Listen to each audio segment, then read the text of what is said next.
Okay. All right, so let's kind of get rolling into this. We're going to look at, there's definitely some changes this month, so we'll go over previous months and then we'll go into MLS areas and market share like we always do. Pretty much we know the drill on all this. So so we're logged in and like I said, I reset it to 2 years, a bar graph and monthly, just visually I do better with that. I want to do a separate conversation where we can go over resales versus new construction, because new construction is completely different. So just a snapshot of where we were in February of last year. Prices are up 17%, which is insane. This is the interesting thing. This is the first time there's a decline in pending sales. First time in like 6-7 months that we've been doing this. So I think that's interesting. It's down 10% from last February. And that's interesting because we are before COVID hit in our market. So you can't even blame it on COVID. So I think that's just showing that the buyers are just giving up, in my opinion. I think that that's showing, it's going to be interesting to see the trend line. It's going to see, will prices keep going up? Because if pending sales go down, that's that supply and demand thing. So, so down 10% from the previous month. I think that's a big drop. I mean, we were up 8%, January and December and January, and we dropped so quickly in February. I think a lot of people in real estate, if you feel like your sales are down from February, you're just following the trend of Richmond right now. So closed sales are up, but we know that's a 30 to 60 day indicator. So that doesn't really give us any hope or any thought about the current market, like in February or March, because this stuff already happened in November, December. Days on market are insane. There's only 6 days compared to last year, there was 20. And then month supply is insane. There's like not even a month's worth of inventory. It's 0.6, and this is just for resale. And then I want to show you the last showings to pendings is up 40%. So there's just so many people looking at, and that's just an average, or that's a median. This is the average. Average is 19. So when I hear listing agents are like, literally like, we got 38 showings in one listing, I totally see that because we're just a crazy thing. So just kind of give you an indication, this is the first time I've seen it, pending sales are dropping. Well, it'll be interesting to see what March ends up like, because then I'd like to do January, February, March to see that first quarter. So next month, we'll be able to see a better trend line of what our overall, because 1 month isn't a trend. Like if we have a 10% drop in February, but we kind of get back on track in March, April, May, then it's just a blip in the radar. But if it's a 3-month trend, that's something we want to be concerned about. But I want to real quick switch to new construction, because I think this is something that we need to really pay attention to. Prices are not as high. They haven't increased that much from the previous year. So the average sales price, average sales price is only up 2.5% from new construction. I think this is going to change because you probably heard word on the street that lumber is getting more expensive, metal is getting more expensive.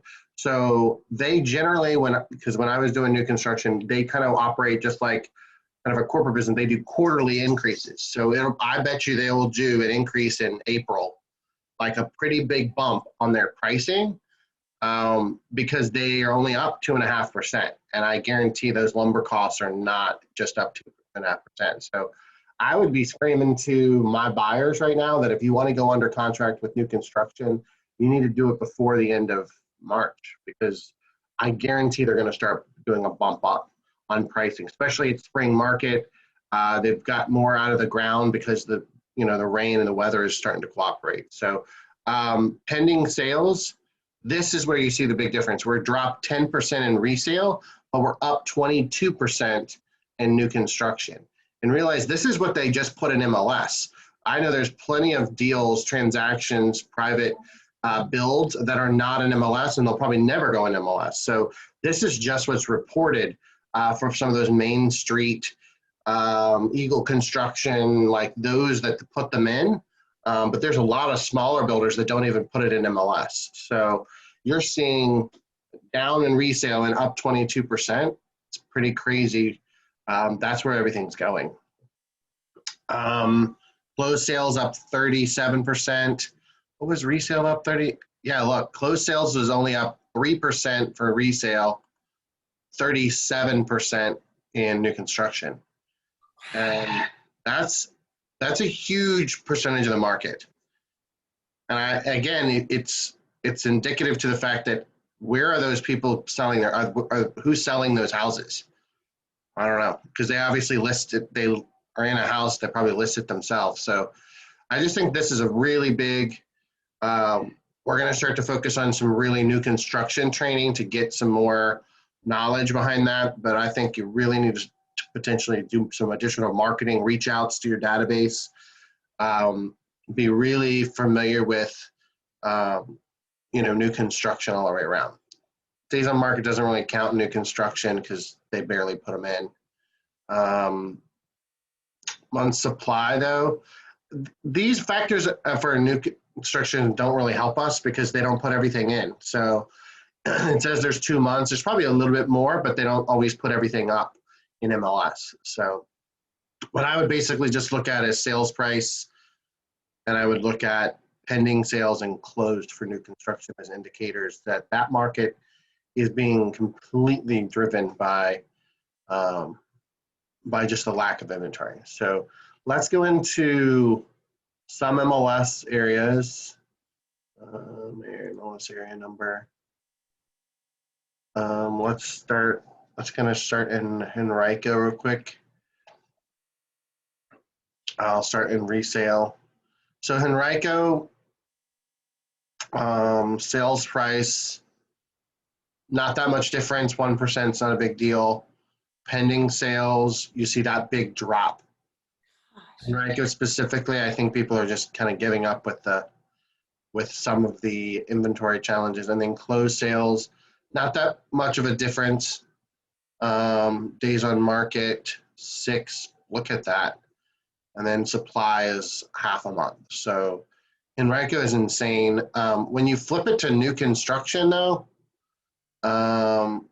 pending sales, there's not a lot of new construction in area 22. So there's nowhere to build, yeah. It'd be great if they could find some land, that would be a huge opportunity for our buyers to go in, especially with the sales price. Because if you look at, that's for new construction, that's for resale. It's basically resale is 400 grand, and then for new construction it's 600. Like, that's insane. Like, why is there such a huge jump there? So area 22 is kind of an interesting one. And then let's go into 32, 34 maybe. And then sales price is about the same. Well, not really. It's up 13%. And pending sales, and then closes exactly. There's just not a lot of, and then month supply. So you can see like West End there's no inventory and there's no new construction to build. So you're at a complete landlocked, but that's why you see the prices going. This is resale. This is why we're in the 340 range, because the prices are just keep going up 9%, because there's literally no new construction that's filling the gap, and resale, there's not a lot of inventory. So, if you live in Henrico, you can almost play the pricing game and sell your house for whatever you want, which is insane. So, all right, let's kind of head into Chesterfield. Let's do 52 and 54. All right, so as of February of last year, this is insane. That is insane. This is crazy. So last year you could buy a house in Area 52 for $223, and now the same house is at $291. 30% increase. People should be screaming that on postcards. If you have anybody in Area 52, it's insane. And then pending sales, it's actually, this is completely opposite of what that kind of national or the regional trend is. Remember, the regional trend was down 10%. You guys are up at 3%. So that's holding steady. Closed sales are up dramatically as well. So if there is an area to farm, 52 would be it. Because that's a very stable market. Sales prices are increasing. Pending sales are holding strong, and closed sales are holding strong. As of what we were looking at in the West End, completely opposite. It's like we live in completely two different countries. There's no consistency in that at all. And then days on market, 6 days. Supply is probably a half. Yeah, it's not even a half. Look at that, down 71%. Last year we had 1.4 months. Now we only have less than a half a month. Again, if I were to farm a neighborhood, if I were to specifically go after a zone or area, Area 52 is definitely one I would spend some time on. Not that I wouldn't spend time on Henrico, but the problem is you're kind of almost landlocked. There's nothing else you can do. You can't control the land and that. So, but 52 has got some opportunity if you guys ever. And then let's look at 54. This one's a little bit different than the other part of Chesterfield. I always think that's interesting. I know Chesterfield's large, but up 310. Pending sales are down. That's interesting. 23%. That's actually a pretty significant number down. 147 versus 113. So closed sales are down. That is very interesting. And then we still have 60 in Chesterfield. Wonder what that's. Yeah. So we'll look at that too. But that's the first sign of that's shifting. That market is not the same as it was the last month or in January or in December. So Area 54 is getting pretty grumpy. Days on market down 5, month supply 4. But that is a very interesting. I'm going to flip to new construction real quick to see if that's stealing some of the resale money and sales. So this is resale. Let me flip to new construction in 54. Prices are insane. So 310 for resale, new construction in the same areas, 100 grand more.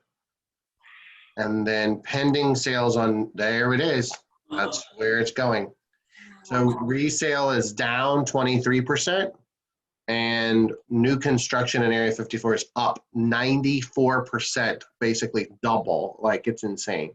So if I'm listing a property in Area 54, I need to, when you're doing your CMAs, you need to look at that new construction competition, because what that's showing is that the consumer is preferring new construction over resale, and realize they're paying $100,000 more for it, like on average. So they're willing to pay the difference. That's a big shift in. I would be concerned about that overall, but that is very interesting. All right, well, let's go into 60.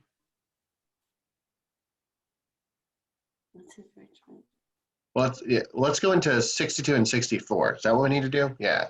Let's stay in Chesterfield real quick.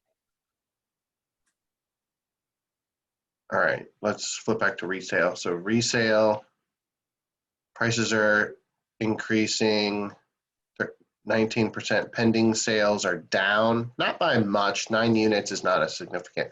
Shows 6% there. Closed sales up, but again, that's kind of a 60-day backwards look. Month supply is about consistent for everybody. But let's flip back to new construction to see how 62 is. Yeah, so that's new construction's 415 versus 326. So you're still paying, 75, 80 grand more. Pending sales, that's new construction up 21% versus down. It's starting to steal it again. Area 62 new construction is taking it by 21% versus it's down 6%. So, I mean, if you really think about it, it's up 21%, but it's also stealing from that 6%. So it's almost 30% because it's like a vacuum, it's pulling it all out. So, and then closed sales, interestingly enough, they had about the same as what they had last year. But again, that's December, January stuff. So that is, I think the biggest thing so far that I'm seeing the trend is new construction is like the Cookie Monster. It's literally eating everything. And it's going to start to affect the pricing of resale because they're going to start, I mean, you see they're willing to pay more money for new construction. So let's do 64 and then we'll run into, where am I at? Resale, sales price. That's insane. That's resale. Area 64, where is that? That's that's not bond. Where is that? You have your map? Yeah, that's like Salisbury and all that. Okay. So I thought that because the interesting is Salisbury was having a rough time selling probably 6-8 months ago.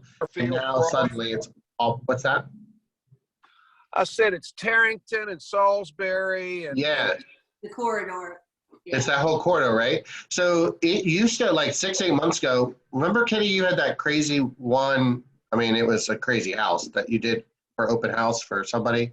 yeah. But it's picked up. I mean, I think that's another trend is this. So pending sales in this area for resale, interesting. It's down 30% and closed sales is down 5%. And so that's Chesterfield, what is it? 54, 52, 64. All three of those are trending down. Well, and everything, they're pricing everything so high, I think, to play the market. I mean, because I've been looking, this is the area where I've been looking personally, and some of the stuff I'm seeing, 100% renovated, top of the market pricing. Right.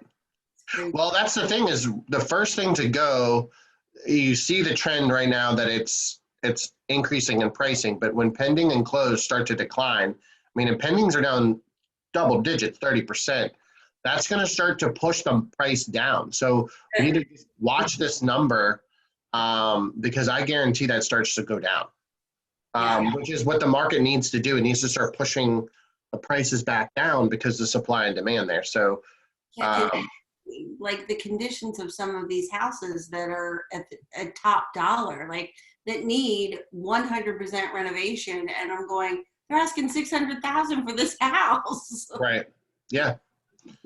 Well, then they have some of them have some funky layouts and just different things to them, and maintenance on the outside that's pretty insane. Siding, roofs. All right, so so that covers that. What area else do we need to kind of go into? Wanted to go just a little bit into Richmond. What is that, like 20? Yeah, we got 20 over there. It's like lakeside and stuff. All right, so let's do. Sorry, Forest Hill. This is the higher end version. 20 is obviously it's down. Prices are dropping, starting to drop again. 1 month isn't a trend, but it's a little bit down for that. Pending sales down 16%, closed sales up. Again, we'll see how it averages next month.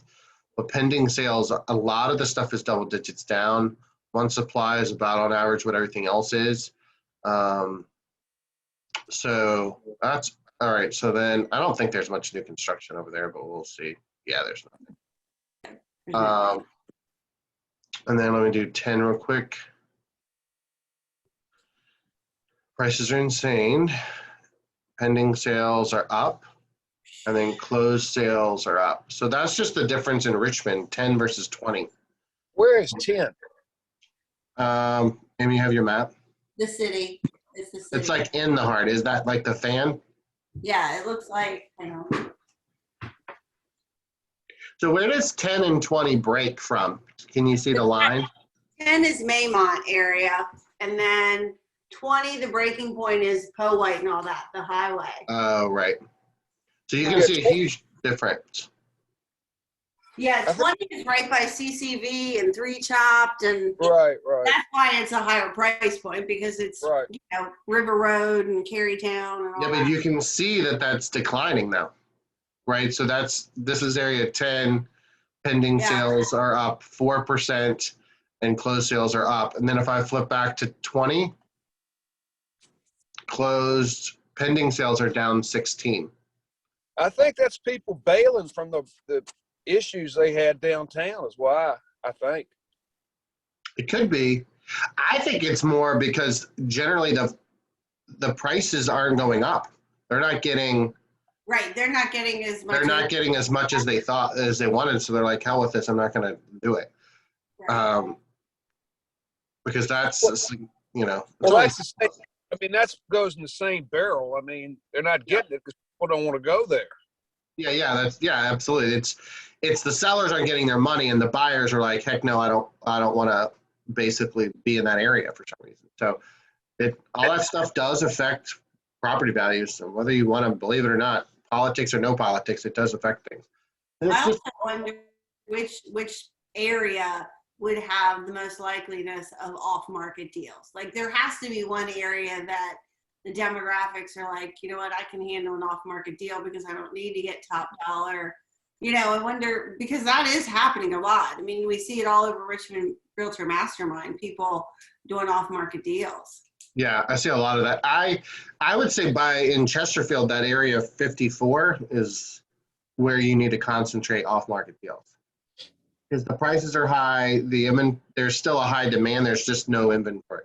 But if you see anything that's running in the negatives, like pending sales, people are starting to not retreat, so I don't want to get dramatic with it, but they're definitely starting to go, I don't know that I want to, maybe they're going to rent another year, or maybe they're just going to hold tight. Like, that'll be interesting to see as we go forward. So anybody want to look at the outlying areas like Hanover, Powhatan, Amelia? Those are always, is there anything else I need to go look at here? Let's see. I'm trying to what's that, Kenny? No, it wasn't me. Oh, okay. 10 Gooch. I wanted to go look at I think Powhatan always has interesting. I was going to say, let's look at Powhatan. That's always see how it compares to everything else. All right, prices are up. Pending sales are down. Closed sales are down. I'm telling you, this has literally turned a corner pretty quickly. Now, there's new construction in Powhatan. Up pricing. This is new construction. Pending sales up 55%. Yep. And then closed sales only 7, but I guarantee they don't put half that crap in the MLS. So, so they're starting to. I mean, this is dramatic, but percentage. It's only 14 houses. But if you're flipping it back to resale, there was only 31 that sold last year. So it doesn't take much for that to start stealing that market. So anyway, that's an interesting little area to look at. And then I had somebody looking at Amelia. Richmond, Jones, Chesterfield, Colonial Heights, Petersburg. Anybody? I don't think you guys go do too much. Not on purpose. Yeah. I don't think any of this. Well, I think that's pretty much everything I can think of. Well, I think overall, if you just think about the entire MLS, kind of again that recap, it's interesting to see that prices are up by 16, but pending sales are down by 10. Closed is barely up, and again, that's indicative to a couple months ago. So, is this a trend? I would like to say that it's not, but because we don't know what 1 month is going to do, but you can see huge chunks of business leaving the Chesterfield MLS area numbers, like huge numbers. So if there is truly a battle cry of people in Chesterfield, get your house listed now, it is a true story, because they could be at the top. We could be at the top of that market in Chesterfield overall, and you could start to see. And again, it'll take you 3 to 6 months to kind of. Unfortunately, trend lines and consumers take that long to get caught up. But if we start seeing negative pending and closed sales in the next 60 to 90 days, you're starting to see Chesterfield tap out. Their pricing or their demand is starting to. So if you can get any listings right now, you get those because they'll sell at high prices. But I don't know if they'll, if people say, oh, I'm going to wait till fall. I don't know if that's a great idea. I think you need to, sell while it's hot, because the fall, if it trends like this, we'll see. But if it trends like this in the fall, we're going to see prices not as high, and they may, leave some money on the table if they don't list their house now. So, well, thank you guys. If you guys need anything else, let me know. Otherwise, I'll put this up. You guys want to review this info later. But thanks for joining me. Happy St. Patrick's Day. Yep, let's make Can I see you tomorrow? Is that right? I thought it was Friday. It might be Friday. I put it in my calendar. I don't know. Yeah, good stuff cooking is what you told me. That's good. Good stuff cooking. All right, yo. Well, have a good day. Don't drink too much, maybe. I know you. Wow. All right, bye, guys. Bye.